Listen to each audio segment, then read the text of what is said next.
Corrupt cop tries to intimidate a veteran at a gas station. Then 4 black SUVs arrive for him. The sun baked down on the asphalt outside the gas station off Route 12, just south of Chapel Ridge. The kind of small town where the wind carried dust instead of news, and where the gas pumps beeped louder than the gossip. Inside the convenience store, the air conditioner struggled to keep up. It wheezed and groaned, rattling through its duties like an old soldier doing one last patrol. There were only 2 people inside, a young cashier with a nose piercing and a woman at the back, scanning a small shelf of canned soup.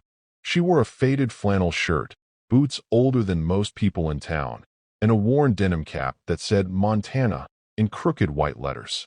Her name was Eleanor Hart, though no one in town really knew that. To most, she was just the quiet woman who lived in the woods past Miller's Creek. Alone. Always alone. She didn't say much. Came into town once a week. Bought her groceries, filled her truck with diesel, nodded politely, and left. Never stayed for small talk. Never picked up the paper. People said she was strange. Others whispered she was hiding from something. They weren't entirely wrong. Eleanor had a limp in her left leg. Subtle, almost hidden unless you were trained to notice. She moved slow, not because she couldn't move fast, but because she had nothing to prove. In her right pocket, folded so many times the edges had nearly disintegrated, was a photograph of 4 men and 1 woman in camouflage, smiling in front of a Black Hawk helicopter. The woman in the photo, leaner, younger, her hair shaved close to the scalp, was Eleanor. That picture hadn't left her pocket in over 17 years. The bell above the door jingled as a man in a crisp uniform stepped inside. Deputy Dan Tolbert, late 40s, broad chest puffed with authority, aviator sunglasses indoors, and a badge that hadn't been polished, it had been buffed. He looked at Eleanor and frowned. "You still living out in that dump behind Miller's?" he said, loud enough for the cashier to flinch. Eleanor didn't look up.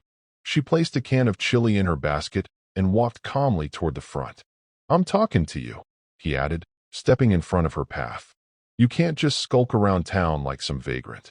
You got ID on you." Her eyes finally met his. Calm, unshaken, the kind of stillness that made lesser men feel loud. "Why?" she asked, voice like gravel and wind. "You check in IDs on soup now?" The cashier stopped scanning. The air felt heavy. Deputy Tolbert stepped closer, dropping his voice, trying intimidation. "You give me attitude again, and I'll find a reason to haul you in. Trust me." Eleanor didn't blink. She reached into her wallet, pulled out a weathered, tattered military ID. She laid it on the counter without a word. Tolbert stared at it, confused, then smirked. "That's ancient. Doubt that still holds weight." Outside, the sound of tires rolled over gravel. 1 black SUV pulled into the lot. Then another. Then 2 more. Eleanor didn't look. She just kept scanning her groceries. Deputy Tolbert turned his head slightly as the unmistakable hum of engines filled the lot. The cashier leaned to peek past the dusty glass door. 4 identical black SUVs. No markings. Windows tinted so dark they seemed like voids on wheels. The engines shut off simultaneously. Eleanor didn't glance outside. She slid a $10 bill across the counter. Tolbert's eyes narrowed. "Friends of yours?" She didn't respond. The cashier's hand trembled as she took the bill. You want a bag, ma'am?" Eleanor offered a slight nod. "Paper." Tolbert stepped back, his posture stiffening. "You can't just waltz around town pulling out expired badges like they still mean something." Eleanor turned to him then. Not in defiance. Not with aggression. Just a steady look, like someone who's had to make decisions no man like Tolbert could understand. "Some things don't expire," she said quietly. The cashier handed her the bag with both hands. She nodded once and turned to leave. That's when the first SUV door opened. A tall man in a tailored gray suit stepped out. Black earpiece. Clean cut, salt and pepper hair. Government air. He scanned the lot like it was a battlefield. Then the other doors opened, one by one, revealing 3 more individuals, each dressed differently, but walking in formation. Not hurried. Not casual. Controlled. Tolbert straightened his belt. "What the hell is this?" The man in the gray suit stepped forward and walked right past him without a glance. Straight to Eleanor, who was just outside the gas station doors, groceries in hand. "Ma'am," he said, standing still, posture squared like he was in a formal briefing. Eleanor looked up at him, then gave the faintest nod. "Clark." The man smiled, but only slightly. "We were in the area. Heard a ping on the ID scan." Tolbert stepped between them, his voice louder than necessary. "Okay, I don't know what's going on here, but—" Clark turned slowly. "And you are?" "Deputy Dan Tolbert. County Law Enforcement. This woman's been loitering and refusing to comply with identification." Clark raised a single eyebrow. "You ran her ID?" Tolbert shifted, unsure. "Not officially, just, she flashed some old badge. Looked fake." Clark stepped in close. "That old badge belongs to Eleanor Hart, former Delta Force. 3 tours in Kandahar. Purple Heart. Bronze Star. And, more importantly, still under protection of classified clearance." Tolbert's face twitched. "She lives in a shack with no plumbing." Clark's tone didn't change. "And you live in a world where you don't ask why." Eleanor sighed softly, stepping off the curb toward her truck. "I didn't ask for backup," she said. Clark responded, not looking at her. "Didn't say you did." One of the agents approached quietly, a younger woman with a sidearm. Eleanor instantly noticed. Safety on, triggered discipline clean. "Ma'am," the agent said gently, "we can stay until he leaves." Eleanor shook her head. Let the man find his own way back to humility. She opened her truck door, loaded her groceries. The gas station was silent. Even the pumps had stopped beeping. Clark turned back to Tolbert. "Next time you think about flexing a badge, remember that some people earned theirs with blood." The SUVs didn't move. Not yet.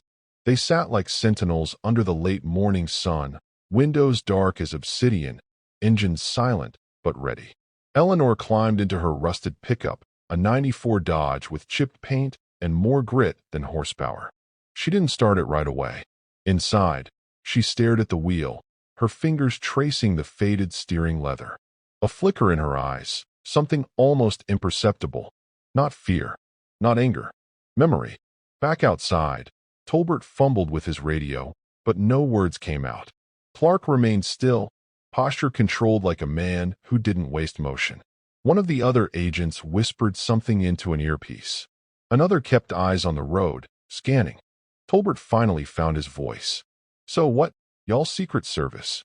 Clark didn't bother correcting him. "She left that world behind," he said, "and she's earned the right to be left alone." Tolbert, deflated but unwilling to surrender dignity, straightened his spine. "I didn't know." "That's the problem," Clark said. "You should have asked before assuming." In the truck, Eleanor finally turned the key. The engine coughed to life. She didn't pull away just yet.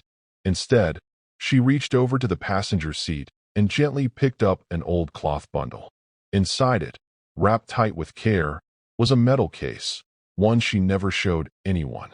Bronze Star, given without ceremony, buried with names she didn't forget. Her fingers grazed the surface of the case. Then she exhaled. Out the window, she caught Clark's eye. A silent nod passed between them. Respect. Recognition. Not of rank, but of endurance.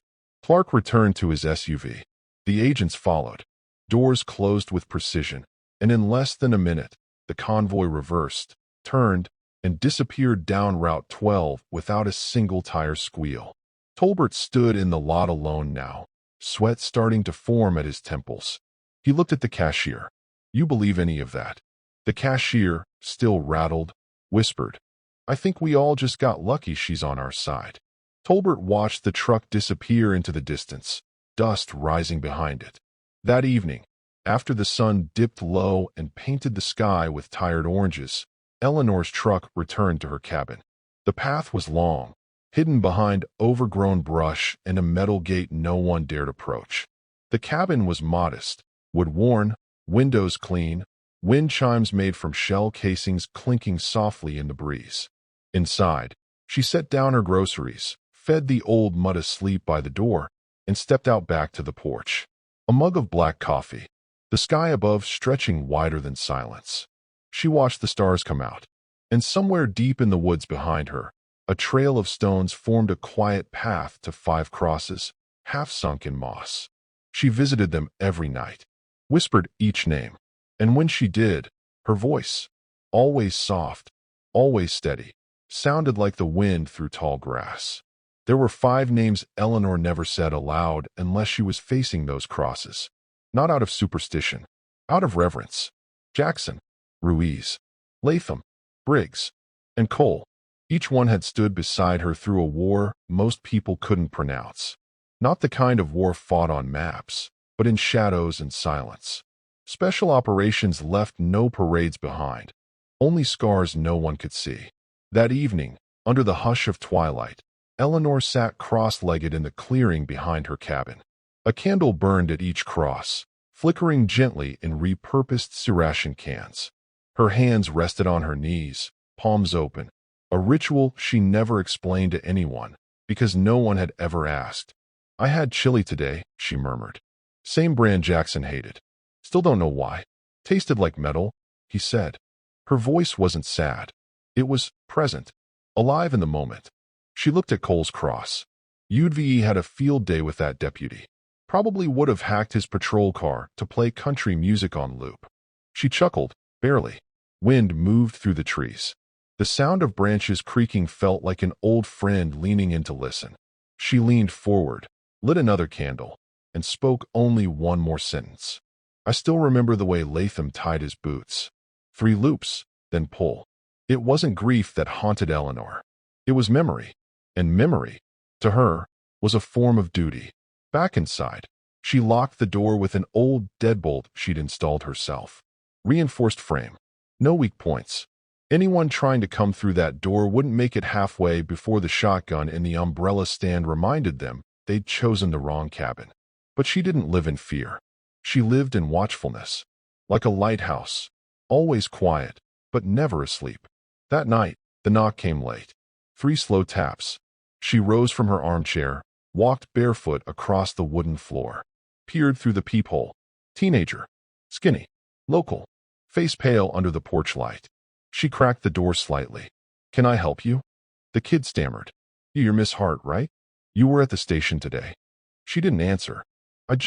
My uncle, he's friends with Tolbert, said he tried to rough up some weird mountain woman. But then federal SUVs showed up. People are talking." Eleanor didn't move. "I just wanted to say I'm sorry," the kid added. "If I ever laughed at you, or said stuff I shouldn't. People here, we don't know much. But I looked up your name. Online." A long pause. Then he held out a piece of paper, torn from a notebook. On it, handwritten, were 2 words. "Thank you." Eleanor stared at the paper. She didn't take it, just gave the boy a slow nod, like a salute turned inward. He folded the note, placed it on the porch rail, and left.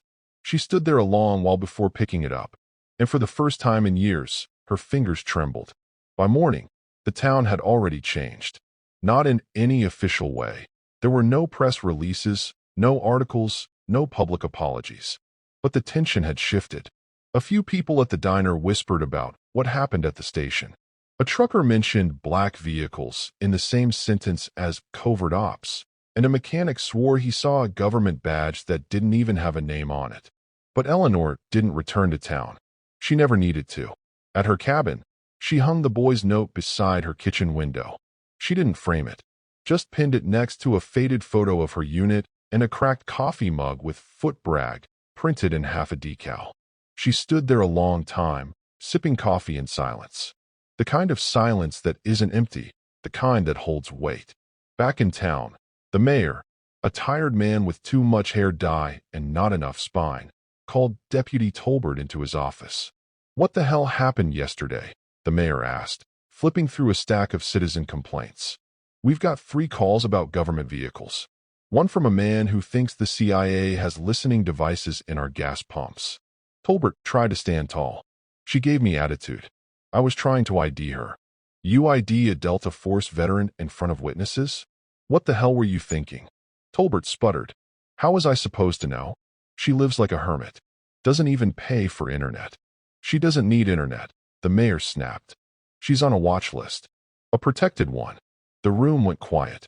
The mayor sighed, rubbing his temples. "You've embarrassed this town." Tolbert opened his mouth, then closed it.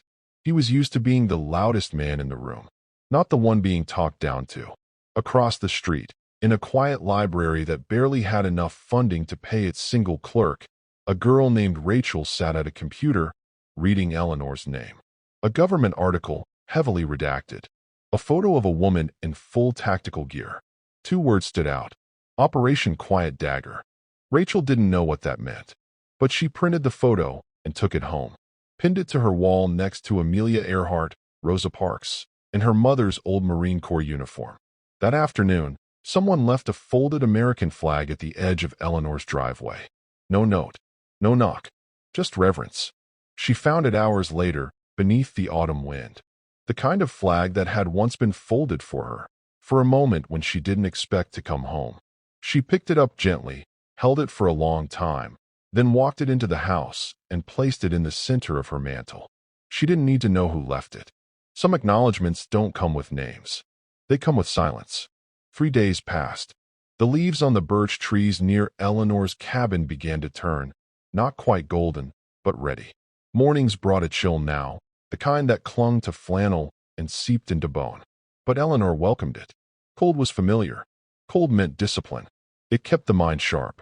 She spent her time repairing the fencing along the edge of her property. Not because she needed to, but because doing something with her hands kept the ghosts quiet. Mid-morning on Friday, her truck stopped working. It didn't cough. It didn't struggle. It just died in the middle of the road outside her gate. She sat behind the wheel, silent, eyes on the empty stretch of dirt ahead. Then she climbed out, popped the hood, and stared at the engine like an old adversary. It wasn't long before a pickup rolled by. Blue Ford. Mud-caked. Behind the wheel, a man in his 70s with a long beard and a Vietnam vet patch sewn to his vest. He slowed down, recognized her immediately, and pulled to a stop. "Need a hand?" he asked, voice raspy. Eleanor nodded. "Won't start. Might be the alternator." He got out, walked over, peeked inside the hood, and whistled. Or it might be the fact this truck is older than most buildings in town. She smirked, just slightly. The man chuckled. "I'm Reuben. Reuben Kane. You're the one who shut Tolbert up." Eleanor didn't reply. Reuben tapped the side of the hood. "I served in Nam. 3rd Recon. Been back longer than I was gone, and it still feels like I never quite came home. You get what I mean?" She looked at him, a flicker of something soft in her gaze. "Yeah." He nodded slowly. "I know a man who can tow this. Won't charge you." Words gotten around. "You're no now." "I didn't ask for that." "No," he said gently. "But sometimes people need someone to remind them what real service looks like." An hour later, a mechanic from a nearby farm hauled her truck into town. She rode in the passenger seat of Reuben's pickup. Windows down. No music. Just wind and the quiet trust of 2 people who knew what it was like to come back different. He dropped her off at the edge of town. "You okay walking from here?" he asked. She nodded. "Thanks." Before she stepped out, he said one more thing. "If you ever want to come by the Legion Hall, there's coffee, and stories, and people who speak the language." Eleanor paused. Maybe. She didn't promise. But she didn't say no. That afternoon, as she passed the general store on foot, people looked up. Not with suspicion. Not with judgment. With recognition. Not loud. Not theatrical. Just different. Eleanor didn't speak to anyone. Just walked to the library, returned a book, and left. But in that quiet stroll through town, she reclaimed something no badge, no SUV, no confrontation could ever offer. Presence. That evening, the cabin was cloaked in a quiet stillness, the kind only found deep in the woods where the world seemed to pause and listen. Eleanor sat in her modest living room, the fading light of an oil lamp casting soft shadows across the walls. These walls held silent stories, old photographs pinned with care, medals framed with reverence, and dog tags resting on a worn wooden shelf. Each item was a fragment of a life shaped by sacrifice, resilience, and the weight of memory. She reached slowly for a photo resting on the mantel, a black and white image, worn and curling at the edges. It showed a younger Eleanor, strong and unyielding, surrounded by 4 comrades, all dressed in tactical gear, smiles mixing relief and pride. The picture captured a rare moment of calm before storms that no civilian could ever understand. Her fingers traced the faces, memorizing the lines and creases that time had deepened. Jackson's easy grin, Ruiz's steady gaze, Latham's boyish smirk, Briggs' fierce determination, and Cole's quiet strength. Those faces had been her family for years, more than blood, more than words. Many of them never made it home. The room held a heavy silence until a soft, tentative knock at the door broke it. Eleanor's eyes lifted slowly, just enough to see the figure in the doorway. Rachel, the teenage girl from town who had left that note on her porch days ago. The girl's expression was a mixture of nervousness and resolve, clutching a stack of papers and a well-worn notebook close to her chest. "Ma'am," Rachel said, voice steady despite the obvious apprehension, "I've been doing some research on you. On your service. On Operation Quiet Dagger." Eleanor regarded the girl for a long moment. There was something earnest in Rachel's gaze, something that made Eleanor want to believe. Rachel stepped inside, closing the door gently behind her. She placed the papers and notebook on the kitchen table, mission briefings marked with red stamps, old newspaper clippings with headlines faded beyond recognition, and letters from commanders no longer alive. Documents Eleanor hadn't laid eyes on in over a decade, maybe longer. "I wanted you to have these," Rachel said quietly, her voice almost reverent. "Not just to remind you, but so the town can know the truth. You shouldn't be forgotten." Eleanor's gaze softened as she ran her fingers over the documents. Memories surged, late nights poring over intelligence reports, silent watches under starless skies, the whispered names of those who fell beside her. The bravery that wasn't about medals, but about the willingness to keep going when everything inside screamed to stop. "Why do you care?" Eleanor asked, her voice low but edged with curiosity. Rachel swallowed, then met her eyes. "Because you're not just the quiet woman living in the woods. You're someone who fought for all of us. And people here, they need to understand that. I want to tell your story, give you the respect you earned." Eleanor nodded slowly. It was a rare warmth that softened her usually guarded demeanor, a flicker of hope, perhaps. Maybe it's time. The two sat together at the kitchen table, spreading the papers out between them. The candlelight flickered, throwing dancing shadows over the pages, binding past and present. For hours, they talked softly, Rachel asking questions, Eleanor answering with carefully chosen words, revealing the person behind the uniform. A woman who bore loss, sacrifice, and unwavering strength. Outside, the night deepened. The wind rustled through the trees, carrying faint echoes that only those who had been to war might recognize. The distant sound of helicopters, the subtle hum of memories that never quite leave. And in that moment, Eleanor Hart wasn't just the woman living quietly in the woods. She was a hero reclaiming her story, no longer invisible, no longer forgotten. The morning light filtered softly through the towering pines around Eleanor's cabin, casting long shadows over the worn wooden porch. The chill of early autumn lingered in the air, sharp but not unwelcome. Inside, Eleanor packed a small bag with a few essentials. Nothing elaborate, just enough to make the trip into town. As she drove down the dirt road toward Chapel Ridge, the familiar crunch of gravel beneath her tires marked a path she had avoided for years. Today felt different. The air carried something intangible, a shift, not in the town itself, but in how she imagined it would receive her. The streets were quiet. The general store had its usual hum, but the clerk's greeting was softer, warmer. At the diner, voices hushed when Eleanor stepped inside. The usual stares had changed into subtle nods of acknowledgement. People were beginning to see beyond the weathered flannel and worn boots. Word of what had happened at the gas station and the quiet arrival of those black SUVs had stirred something in the town's heart. It wasn't just curiosity. It was recognition, a dawning respect for the woman who had lived among them, unnoticed yet unbowed. Eleanor walked with measured steps toward the Veterans Memorial, a modest stone monument nestled at the edge of the town square. Names etched deep in granite told stories of sacrifice, courage, and loss, stories she knew all too well. Rachel was already there, clutching a folded American flag, her eyes shining with quiet pride.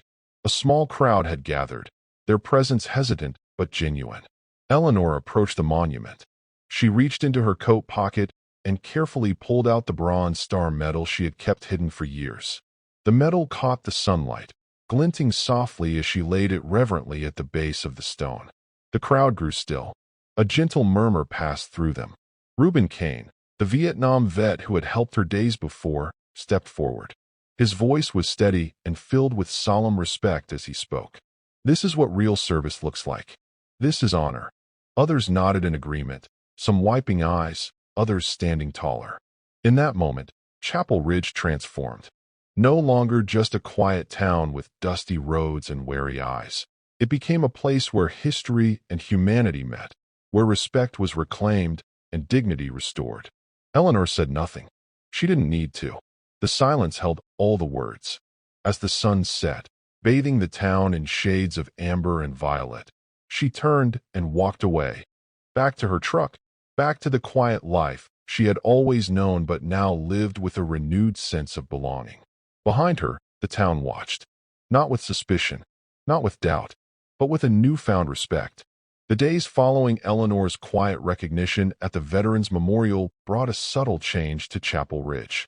The air seemed lighter, the cautious glances from townsfolk grew warmer, and whispers of respect replaced old rumors and suspicion. But despite this newfound acceptance, Eleanor knew the past was a shadow that would always trail her steps, silent, ever-present, and unyielding. One overcast afternoon, Eleanor made her way to the small-town library. The place was quiet except for the soft murmur of pages turning and low conversations among visitors. As she browsed through a shelf, her attention was drawn to a nearby table where two men were engaged in hushed dialogue. Their words were careful but carried the weight of experience. "Delta Force operations aren't just about firepower," one said. "It's about precision, discipline, trust. You either have it or you don't." The other nodded solemnly. "Quiet Dagger was the toughest mission I ever heard about. They went in deep, and some never came back." Eleanor lingered near the window, gazing out at the trees swaying in the breeze. The sun filtered through leaves, casting dappled shadows on the floor. Her mind drifted to distant deserts, the cold of night watches, the sharp echo of gunfire, and the faces of comrades forever etched into memory. Her phone vibrated softly in her coat pocket, breaking the reverie. She pulled it out to see a message from Clark, the man in the tailored gray suit who had arrived with the black SUVs. "Operation Quiet Dagger is far from over. If you need us, say the word." She stared at the screen, feeling the weight of the words. Alliances born in silence and secrecy, bonds formed in battlefields far from home. The kind of connections few could understand. Later that evening, back at her cabin, Eleanor carefully opened the old metal case on the kitchen table. The Bronze Star gleamed faintly in the warm glow of the oil lamp. It was more than metal. It was a testament to sacrifice, endurance, and the battles fought in the shadows. She poured herself a cup of black coffee and sat by the window, eyes tracing the silhouettes of trees against the darkening sky. Somewhere beyond the woods, the distant hum of engines whispered, a reminder that while her war might have ended, the fight for dignity, memory, and justice was still very much alive. In that quiet moment, Eleanor Hart was not just a woman forgotten by a small town. She was a guardian of stories, a keeper of truths, and a symbol of resilience. Morning broke crisp and clear over the quiet woods surrounding Eleanor's cabin. The sky blushed softly with dawn's first light, and the usual chorus of birdsong filled the air, a gentle reminder that the world moved on, even when some days felt still. Eleanor rose before the sun fully claimed the sky, moving through her morning ritual with practiced ease. She boiled water over a small stove, the hiss and bubble of coffee grounding her in the present. The bitter warmth of the first sip settled deep, a familiar comfort against the chill creeping through the cabin. A firm knock echoed at the door, deliberate and steady. Eleanor's gaze flicked toward the sound, her hand pausing mid-motion over the kettle. She opened the door to find Reuben Kane standing there once again. His face, weathered by decades of sun and storm, carried a new look, something softer, hopeful. "I've been talking to some folks," Reuben said as he stepped inside without waiting for an invitation. His voice was low, steady, the kind of voice you heard when someone spoke truths they'd been holding back. The town's starting to change. People want to know more, want to help. Eleanor studied him silently, the flicker of surprise crossing her face quickly replaced by a guarded acceptance. She wasn't used to visitors, especially not with offers of friendship or solidarity. But something in Reuben's presence felt different. Genuine. There's a group of us veterans in town, Reuben continued. Men and women who've walked through fire and come home carrying it in ways no one sees. We'd like to invite you to join us. Share your stories, your strength. It's time we stand together.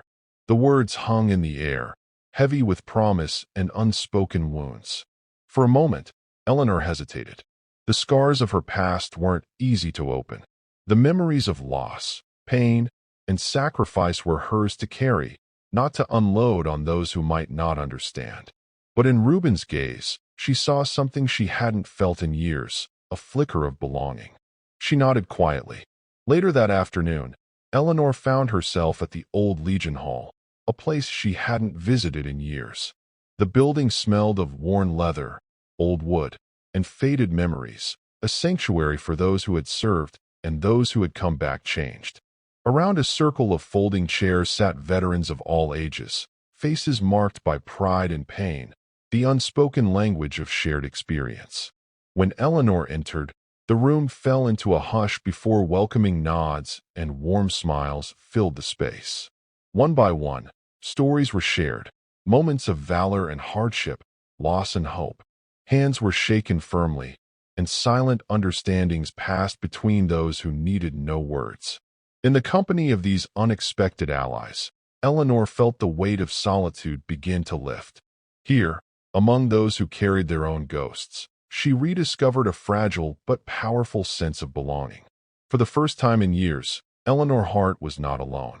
The Legion Hall stood as a weathered sentinel against the darkening sky, its walls soaked with decades of stories both spoken and silent. Inside, the worn wooden floor creaked softly beneath the feet of veterans gathering for their monthly meeting. The air was thick with the scent of old leather, pine polish, and faint traces of tobacco, a reminder of battles fought and bonds forged in distant lands. Eleanor arrived just as the sun dipped below the horizon, painting the sky with hues of deep orange and purple. Her footsteps were quiet but certain as she entered the hall, the familiar space folding around her like a second skin. Faces turned, some curious, some warm, others reserved, but all bearing the marks of lives shaped by sacrifice and endurance. They sat in a loose circle of folding chairs, each veteran carrying their own weight, their own memories.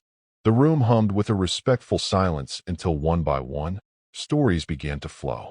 Some spoke of firefights beneath foreign skies, others of the loneliness that follows homecoming. Each voice carried a truth, a piece of a shared puzzle. When it was Eleanor's turn, she rose slowly, her gaze sweeping the room. There were no medals displayed on her chest, no rank insignia to command attention. But when she spoke, her voice was steady, calm yet resonant, carrying a depth that filled every corner of the room. She spoke not of the glory often promised in recruitment speeches, but of the quiet moments that lingered long after the guns fell silent.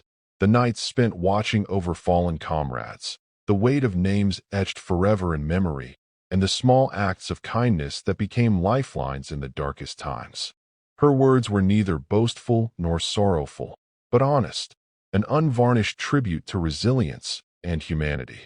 The room held its breath, listening with a reverence that only those who have walked similar paths can know. No interruptions, no judgments, just shared understanding. After the meeting, as the veterans began to gather their coats and say their goodbyes, Reuben approached Eleanor. The stars glittered overhead, cold and distant, but the chill was softened by the quiet warmth of camaraderie. "Not bad for a hermit," Reuben said, a wry smile tugging at his lips. Eleanor returned the smile, the first genuine one she had offered in a long time. Maybe not. They stood there for a moment, two warriors reunited by circumstance and choice, before Eleanor climbed into her truck. The engine rumbled to life, a low growl breaking the stillness. As she drove back toward the woods, the quiet town behind her no longer felt like a place to escape. It was home, imperfect, complicated, but hers nonetheless. And for the first time in many years, the heavy weight on her chest felt just a little lighter.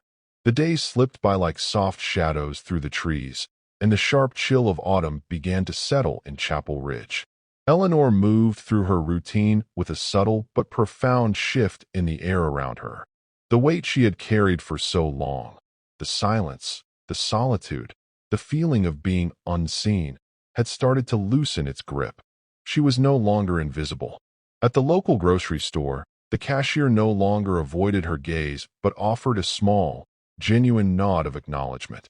At the post office, the clerk smiled warmly, greeting her with a quiet, "Thank you for your service," before Eleanor could speak.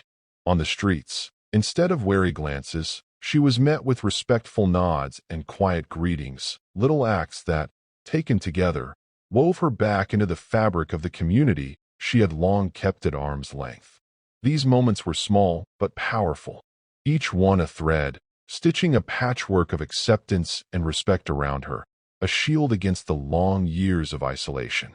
One late afternoon, as the sun dipped low behind the distant mountains, painting the sky in bruised oranges and purples, Eleanor was sitting quietly on her porch, nursing a cup of black coffee. The air was crisp, the smell of wood smoke faint in the distance. The tranquility was broken by a soft but deliberate knock at the door. She opened it to find Clark standing there, the man in the gray suit, calm and unassuming. His hands were folded quietly in front of him, his eyes steady. "We're still watching," he said softly, voice low and steady, "making sure you're safe." Eleanor studied him carefully, the faintest hint of a smile breaking through the stoic mask she'd worn for so long. "I'm not the woman you think I am," she said, her voice steady but edged with a vulnerability few had seen. "No," Clark replied without hesitation. "You're better." They stood there for a long moment, the silence between them thick with unspoken understanding, the kind only those who have shared battles both physical and invisible can grasp. After Clark left, Eleanor closed the door gently and returned inside, where the flicker of firelight cast dancing shadows across the worn wooden floors. She settled into her chair near the hearth, the bronze star resting proudly on the mantel beside the neatly folded American flag she had received weeks before. The flames flickered softly, shadows stretching and shrinking like memories on the walls. She reached for an old, battered journal that had accompanied her on deployments and quiet nights alike. Opening to a blank page, Eleanor picked up her pen and began to write. Not for recognition, not for glory, but for the story that deserved to be told. A story of quiet strength, of resilience, of a veteran's long journey home. Each word carried the weight of years spent in silence and solitude, now transformed into a legacy of honor and truth. The ink on the page was more than just letters. It was a testament, a promise to herself and to those who came before her that their sacrifices would never be forgotten. Outside, the night settled over Chapel Ridge like a soft blanket. But inside, a quiet victory was being written, one that would echo far beyond the walls of a small cabin in the woods. Weeks slipped by quietly as the autumn leaves surrendered to the first whispers of winter. The days grew shorter, the air crisper, and the woods around Eleanor's cabin settled into a hush that felt both somber and sacred. Despite the changing season, Eleanor's life had settled into a rhythm she hadn't known she needed, a balance between solitude and slow, tentative reconnection. Her mornings began with coffee brewed over the small stove, the bitter aroma filling the cramped kitchen as she prepared for the day ahead. She continued her visits to the Legion Hall, the circle of veterans offering companionship and a sense of belonging she had long thought lost. Evenings found her by the fire, pen in hand, filling the pages of her worn journal with memories, reflections, and fragments of a life shaped by sacrifice. One chilly morning, as frost dusted the edges of her porch, a parcel arrived. It was unassuming, tied together with faded twine, the paper worn and creased as if it had traveled a long and winding road. Eleanor recognized the handwriting instantly. Her daughter's. The letters weren't new. They had been lost, misplaced during one of the many moves Eleanor had made after leaving the service. But somehow, they had found their way back to her now, delivered by a stranger who had heard whispers of Eleanor's story in town. Eleanor sat by the window, the pale light of dawn illuminating the delicate script as she untied the bundle. Each letter unfolded like a lifeline thrown across years of silence and distance. Claire's words were tender, full of love, regret, and a yearning to reconnect. There were apologies for missed birthdays, quiet confessions of fear and misunderstanding, and heartfelt thanks for the strength Eleanor had shown, even from afar. Claire wrote about her own struggles growing up without her mother, about the pride she carried for the woman who had been a hero in the shadows, and about the hope that one day they might rebuild what had been broken. As Eleanor read, the weight she had carried for so long, the loneliness, the guilt, the unspoken pain, began to ease just a little. The letters were more than words on paper. They were bridges across time and heartache, reaching out to mend the fractures life had dealt. She read late into the night, the fire crackling softly, casting dancing shadows across the walls lined with memories. Outside, the wind whispered through the trees, but inside, the fragile warmth of healing took root. For the first time in years, Eleanor allowed herself to believe in a new beginning, not just for herself, but for the family she had left behind and longed to reclaim. The winter would be harsh, the road ahead uncertain, but the letters that returned to her were a promise that even the deepest wounds could begin to heal, and that love, no matter how distant, could find its way home. Winter's first snow had fallen softly over the dense pines surrounding Eleanor's cabin, cloaking the world in a blanket of pristine white silence. Inside, the crackling wood stove pushed back the chill, casting a golden glow that danced across the worn walls lined with photographs, medals, and memories. But beyond the warmth of the fire, a different kind of warmth was stirring deep within Eleanor's chest, a fragile hope, kindled by the bundle of letters from her daughter, Claire. For years, Eleanor had kept a part of herself locked away, burdened by the sacrifices she'd made, the distance she'd maintained, and the family ties frayed by time and circumstance. But now, those old letters, rediscovered and returned, had begun to mend something long broken. One crisp morning, bundled in a thick coat and scarf, Eleanor stepped out into the pale dawn, the snow crunching beneath her boots. She carried only a small bag, but it held the weight of a journey she had deferred for far too long. The bus that carried her from the solitude of her cabin to the nearest town was cold and crowded, but Eleanor sat quietly, eyes fixed on the window as the familiar landscape gave way to the unknown. Her destination wasn't merely a place on a map. It was a return to a part of herself she had long left behind, a reunion with her daughter and with the past that had shadowed so many years. The moment they saw each other was quiet, without fanfare or dramatic embraces. Claire stood in the modest station waiting area, her eyes reflecting a mixture of nervousness and hope. Eleanor approached slowly, and for a heartbeat, they simply looked, two women shaped by different battles but bound by blood. Their conversation unfolded naturally, like a river slowly finding its course. Claire spoke of her childhood, the challenges of growing up without a steady presence, the silent pride she held for her mother's sacrifices. She shared stories of her own struggles and triumphs, revealing a resilience that mirrored Eleanor's own. Eleanor listened, her heart aching and swelling with emotions she hadn't dared to name. When it was her turn, she shared fragments of her own story, the missions, the loss, the quiet strength it took to keep going when the world had turned its back. There were no demands for perfection, no expectations beyond understanding. They were two women bridging years of silence with patience, honesty, and a deep desire to heal. As the day turned to evening, the first steps toward reconciliation were made, small, steady, but powerful in their simplicity. Back in Chapel Ridge, Word of Eleanor's return began to weave through the community like a slow, steady tide. The veteran who had once been invisible was now embraced not only as a hero, but as a woman reclaiming her life, her family, and her place in a town that was learning to honor its past and those who carried it. Outside, the snow continued to fall, gentle and unrelenting, a quiet witness to a journey that was far from over, but no longer walked alone. Returning to Chapel Ridge had brought more than reunion and healing for Eleanor. It had stirred the shadows she thought she had long left behind. The quiet town, once indifferent or suspicious, was now a place where whispers traveled swiftly, words laced with judgment, curiosity, and at times, thinly veiled resentment. One crisp afternoon, Eleanor walked deliberately through the town square, her footsteps steady but aware of the eyes that followed her.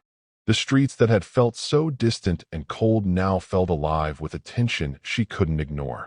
At the far edge of the square, leaning against the faded brick wall of the hardware store, stood Deputy Tolbert.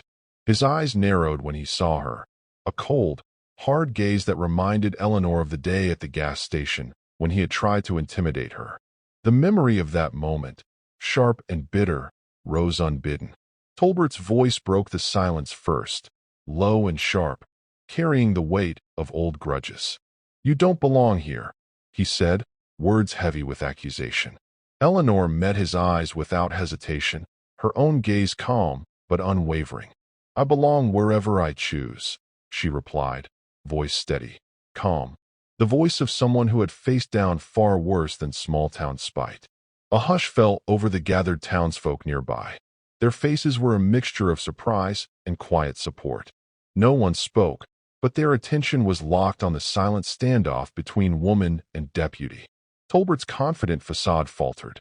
The certainty in his eyes wavered, replaced by a flicker of uncertainty, perhaps fear. The moment stretched, heavy with tension. Before Tolbert could muster a retort, the sound of engines drew everyone's eyes to the street.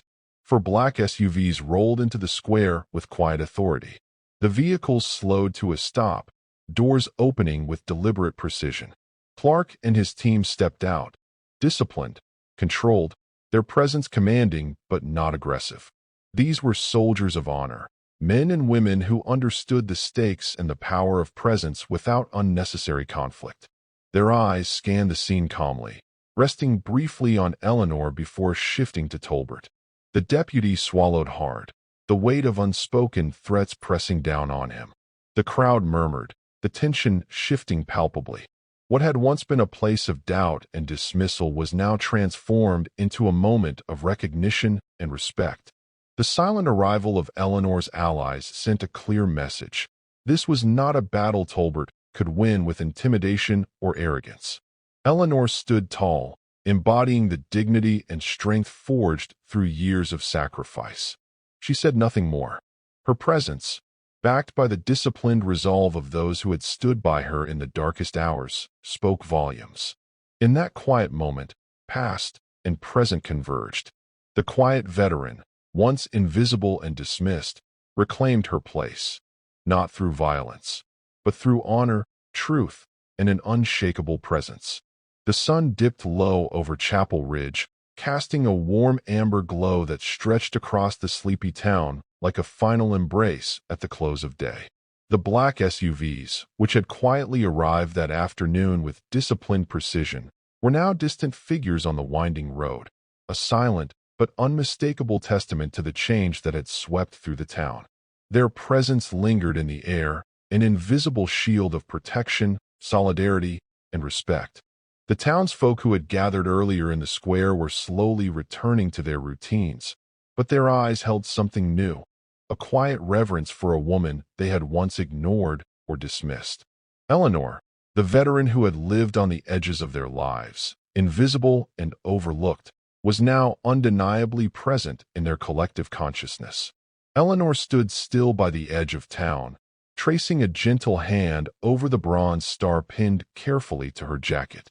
Its cold metal weight pressed against her chest, heavy not just with metal, but with the stories of battles fought in silence, the scars borne out of sight, and the lives lost. the unseen wounds carried by those who serve. Her mind drifted to the long years of service, the cold nights on foreign soil, the quiet camaraderie of her unit, the heartbreak of comrades lost too soon. She remembered the missions that had defined her, but never defined her completely. Those memories came with a quiet ache, tempered by pride and an unwavering sense of duty. But her thoughts didn't linger solely on the past. They turned to the present and the future, to the family she was slowly rebuilding. To Claire, her daughter, whose letters had been a lifeline, a bridge over years of silence and absence. To the circle of veterans at the Legion Hall, whose presence had reminded her she was never truly alone. Eleanor looked toward the horizon, where the mountains stood tall and unchanging against the deepening sky. The cold air filled her lungs, crisp and scented with pine and earth, a reminder of home and the promise of new beginnings. This was more than a place. It was a testament to quiet strength, resilience, and the power of honor reclaimed. It was proof that dignity is not granted by loud voices or public applause, but by the steadfast presence of those who carry their truths with humility and courage.